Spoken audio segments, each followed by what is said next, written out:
Salut tout le monde, bienvenue dans ce nouvel épisode de Tutobar. Avant de commencer, quelques petits rappels généraux qui sont importants. D'abord, les transcriptions et les éventuels bonus associés aux vidéos sont désormais à télécharger à partir du site de la maison d'édition, éditionagi.com, dans la page réservée à Tutobar, même si les liens Messenger des anciens épisodes restent utilisables. Ensuite, les demandes d'informations et de prise de rendez-vous pour tout ce qui concerne les prestations éditoriales à la carte, comme la correction ou l'aide à l'écriture, sont à nous transmettre en passant par le formulaire également disponible sur le site, sur la page qui présente notre offre de services payants. Enfin, ma formation technique pour préparer soi-même les maquettes de son livre en autopublication est aussi à découvrir sur notre site. Vous pouvez vous y enregistrer pour accéder gratuitement à l'introduction. Tous les liens correspondants figurent en description de cette vidéo, en complément de ceux qui sont relatifs à mon activité d'auteur, et je compte sur vous pour utiliser les bons canaux en fonction de votre demande, car vous me permettrez de gagner beaucoup de temps dans le traitement de vos messages. En parallèle, je vous remercie par avance de contribuer au référencement de la chaîne en laissant un pouce en l'air, voire un commentaire, et je vous invite à vous abonner pour m'aider à développer Tutobar et à donner plus de visibilité à cette formation. Je close cette introduction et je passe donc au sujet du jour. Cet épisode 34 est la seconde partie de la vidéo relative à la typographie des dialogues, comme je vous l'ai expliqué dans l'épisode précédent. Si vous n'avez pas encore vu la première partie, je vous conseille de la regarder d'abord, car les thèmes que je vais parcourir ici complètent les notions que nous avons déjà évoquées. Dans l'épisode 33, nous nous sommes focalisés sur des types de dialogues assez simples, sans entrer dans le détail des constructions plus rares ou complexes. Aujourd'hui, je vais donc essayer de balayer toutes les situations qui sont un peu hors cadre et que j'ai laissées de côté dans la première partie. Et je vais aussi revenir sur l'emploi des guillemets en dehors du contexte strict des dialogues, puisque c'est un sujet proche qui mérite également d'être traité. Je commence par un cas de figure assez courant puisqu'on le voit régulièrement dans les romans. Il s'agit des longues prises de parole ininterrompues. Elles peuvent notamment se justifier quand un personnage donne une conférence ou s'il se confesse à quelqu'un d'autre en demandant à ne pas être coupé dans son propos. Je parle bien d'une déclaration qui s'étale au moins sur une trentaine de lignes et dont le format est exceptionnel par rapport à un élément de dialogue habituel.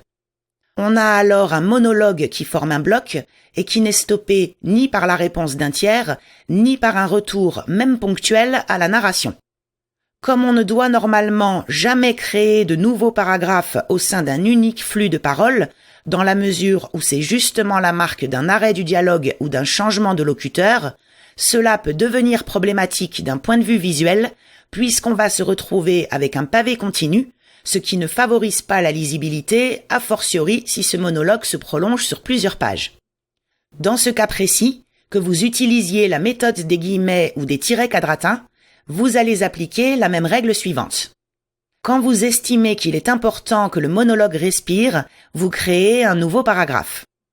Au début de cette ligne, vous insérez un guillemet dit de suite ou de continuité, qui est généralement fermant, mais que vous trouverez parfois dans certains livres sous forme de guillemets ouvrants. Vous répétez l'insertion pour chaque nouveau bloc. Le prochain changement de paragraphe sans présence de guillemets signifiera au lecteur que le monologue est terminé. L'idée est finalement assez simple. Ce guillemet qui se répète en début de ligne à intervalles réguliers est juste là pour rappeler qu'on n'a pas quitté le discours et que c'est toujours la même personne qui parle. Notez bien que ce n'est pas une obligation. Si le propos n'est pas trop indigeste, vous pouvez conserver un seul bloc de texte sans retour à la ligne. Par contre, ne créez pas de changement de paragraphe dans le discours sans insérer le guillemet. C'est l'un ou l'autre. En ce qui me concerne, je préfère éviter ce type de situation qui peut vite ennuyer ou fatiguer le lecteur par manque de rythme et de rupture. Je n'utilise le monologue ininterrompu que lorsque le récit justifie une tension continue et une absence totale d'intrusion extérieure dans la prise de parole, qu'elle vienne de la narration ou d'un autre personnage. Je vous conseille également de n'employer cette approche que de façon exceptionnelle quand il s'agit vraiment de la meilleure possible. Deuxième sujet que je souhaite creuser, après avoir abordé les généralités relatives aux incises dans l'épisode précédent, leur ponctuation au sein des dialogues en fonction de la méthode d'écriture que vous choisissez. Je vais donc commenter 2 fois chaque phrase, selon qu'on utilise le tiret quadratin ou les guillemets.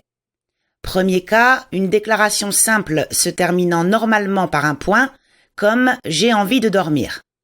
Si l'on ajoute une incise, avec tiret quadratin, cela donne ça, et avec guillemets, on obtient ceci. Dans les 2 situations, vous voyez que paroles et incises sont séparées par une virgule qui remplace le point final d'origine puisque celui-ci sert à fermer la phrase dans son ensemble. Attention, pour l'écriture avec guillemets, cette virgule est placée après le guillemet fermant et non pas avant comme en anglais. Deuxième cas, celui de la phrase exclamative, comme avec cet exemple « J'ai vraiment envie de dormir ». Avec tiret quadratin, voilà la typographie correcte après l'ajout de l'incise. Et avec guillemets, c'est celle-là. Même logique pour les 2, le point d'exclamation sépare alors parole et narration. Mais attention, pour l'écriture avec guillemets, il est placé avant le guillemet fermant et pas après, comme nous venons de le voir pour la virgule. Troisième cas, celui de la phrase interrogative, comme je vous le montre ici. Tu n'as pas envie de dormir ? Avec tiret quadratin, vous allez écrire ceci, et avec guillemets, vous obtenez cette écriture. Vous le voyez, point d'exclamation et d'interrogation fonctionnent de manière identique. Et vous allez faire pareil pour une phrase se terminant par des points de suspension, comme dans l'exemple « Si seulement je pouvais dormir ». Avec tiret quadratin, ça donne ceci. Avec guillemets, on obtient cette version. Je vous rappelle que les points de suspension sont un caractère de ponctuation unique et pas une succession de 3 points normaux qui seraient accolés. C'est-à-dire que la bonne écriture est celle-ci et pas celle-là. La différence est parfois subtile, mais peut être très visible dans certaines polices. On traite donc ce caractère de la même manière qu'un point d'exclamation ou d'interrogation en ce qui concerne la typographie des dialogues. Pour conclure cette sous-partie, je reviens sur l'un des conseils que je vous ai donné dans l'épisode 33, quand je vous ai proposé d'utiliser la méthode d'écriture qui n'emploie que les tirets quadratins plutôt que celle des guillemets. Vous l'aurez compris, cette approche simplifie grandement le placement des incises, puisque vous n'avez plus à vous demander si tel ou tel caractère doit être avant ou après le guillemet fermant. Je passe au 3e point intéressant à connaître, les guillemets secondaires. En effet, si vous ne rédigez pas vos dialogues avec des quadratins et que vous avez besoin d'encadrer une expression entre guillemets au sein d'une réplique, vous allez vous retrouver avec une situation d'emboîtement. Par exemple, imaginons que vous devez écrire la phrase suivante. On m'a expliqué que mon inscription était en attente de validation et que je devais patienter. Et partons aussi du principe que la partie « en attente de validation » a besoin d'être mise entre guillemets parce qu'on veut sous-entendre que le locuteur cite un propos extérieur. Dans ce cas, vous ne pouvez pas avoir 2 fois le même type de guillemets dans une seule phrase et vous allez utiliser des guillemets secondaires. Je rappelle qu'en typographie française correcte, ils correspondent aux guillemets anglais doubles. Cela va donner cette écriture. Rien de très compliqué, il suffit de bien utiliser les guillemets secondaires corrects pour la portion de texte qui est citée. Allons maintenant un cran plus loin en imaginant que toute cette phrase est en fait un propos rapporté, c'est-à-dire que quelqu'un raconte ce que quelqu'un d'autre lui a dit. Nous allons obtenir ceci. Pendant qu'on discutait, Michel m'a dit « On m'a expliqué que mon inscription était en attente de validation et que je devais patienter. » Ici, nous avons besoin de nous décaler d'1 degré dans l'utilisation des guillemets et ce 3e niveau est de type guillemets anglais simple. Vous voyez la logique ? C'est un peu le principe des poupées russes, chaque niveau de guillemets devenant plus petit quand il est lui-même encadré par une paire de guillemets d'un niveau supérieur. L'important est de bien avoir autant de guillemets ouvrants que fermants avec des paires correctes et de n'avoir qu'un type de guillemets par phrase complète. Si vous rédigez vos dialogues avec des tirets quadratins, vous aurez bien sûr besoin d'un niveau de moins ce qui va, encore une fois, vous simplifier l'existence et rendre la phrase plus lisible. Dans le dernier cas de figure que nous venons de voir, vous obtiendrez l'écriture suivante. Ici, nous évitons le 3e niveau de guillemets, puisque tout est remonté d'un cran, ce qui facilite les choses. Je précise que vous pourrez trouver 2 façons d'introduire le propos rapporté, après Michel m'a dit, avec ou sans double point, l'usage étant ouvert dans ce domaine. Vous pourrez donc tomber sur une écriture comme ceci. Et c'est également vrai si vous rédigez la ligne avec tiret quadratin. Attention, dans ces 2 cas, vous remarquez l'ajout de la majuscule à on, celle-ci devenant obligatoire si la citation est introduite par les 2 points. Et vous voyez aussi que le point final n'est plus après le dernier guillemet, mais juste avant. C'est normal et je vais revenir plus loin sur la question des citations introduites par un double point, car le sujet est légèrement technique et mérite plus d'explications. Donc, j'espère que tout est clair jusque-là, car nous allons nous diriger vers encore un peu plus de complexité. Après le monologue ininterrompu, la ponctuation des incises et les guillemets secondaires, je veux attirer votre attention sur un autre point particulier, la position de la marque de ponctuation finale de la phrase par rapport aux guillemets fermants quand vous en avez un qui est situé en bout de ligne. C'est un casse-tête pour beaucoup d'auteurs qui ne savent pas s'ils doivent placer cette ponctuation avant ou après le guillemet. En réalité, la logique à suivre n'est pas si compliquée qu'on pourrait le penser, puisque la première chose à faire est de se demander à quoi servent les guillemets en question. S'ils sont là en tant que simples marqueurs de dialogue, ils vont encadrer la totalité du propos, ponctuation incluse, et ça, nous l'avons déjà largement abordé au fil des exemples. Mais s'ils sont utilisés pour une autre raison, comme la citation, ils vont être placés juste autour de l'expression rapportée ou mise en exergue. Dans la phrase précédente, la plus complexe que je vous ai donnée, vous voyez que les guillemets de premier niveau sont placés complètement à l'extérieur de la phrase, dans son ensemble, puisque tout le bloc est une réplique de dialogue. Dans ce cas, le point final de la phrase est situé juste avant le dernier guillemet fermant, mais après le guillemet de 2e niveau, dans la mesure où ce point marque la fin de toute la réplique, citation incluse. De façon générale, et y compris en narration, quand vous devez ponctuer une phrase qui contient des guillemets, il s'agit donc de repérer les blocs présents et de vous demander quelle portion vous ponctuez. Pour vous aider à mieux vous y retrouver, je vais vous donner une liste d'exemples divers en espérant couvrir la plupart des cas de figure. En ce qui concerne ceux qui correspondent à du dialogue, je les écris avec tiret quadratin car c'est ma manière de rédiger, mais vous pourriez les adapter pour une écriture avec guillemets extérieurs, sans oublier alors d'employer des guillemets secondaires pour remplacer ceux qui sont de premier niveau dans mes propres phrases. D'abord, 3 cas où un fragment de phrase est intégré en tant que citation ou mise en avant dans une phrase principale. Là, pas de piège. La ponctuation finale concerne toute la phrase, qu'elle soit déclarative, interrogative ou exclamative, et se trouve systématiquement après le guillemet fermant de la citation. Ensuite, 2 exemples où une phrase complète qui devrait normalement se terminer par un point est intégrée à une phrase principale en tant qu'élément rapporté. Ici non plus, pas de piège. La phrase insérée perd son point final et on conserve juste la ponctuation de la phrase principale. Je passe à 3 exemples où une phrase complète qui est normalement ponctuée par un signe autre que le point est également intégrée à une phrase principale en tant que citation. Là, les signes de ponctuation de la phrase complète insérée et de la phrase principale se cumulent, celui de la principale étant toujours placé à la toute fin de la phrase, après le guillemet fermant qui encadre la citation. À savoir qu'on tolère aussi, dans cette situation précise, le fait de ne garder qu'un seul des 2 signes. Dans ce cas, c'est généralement la ponctuation de la citation qui l'emporte sur celle de la principale. Ce qui donnerait, par exemple, cette façon d'écrire la phrase que nous avons vue juste avant. Autre cas que vous pouvez rencontrer, celui de la combinaison phrase incomplète plus phrase complète, citée au sein d'une phrase principale. En voici un exemple.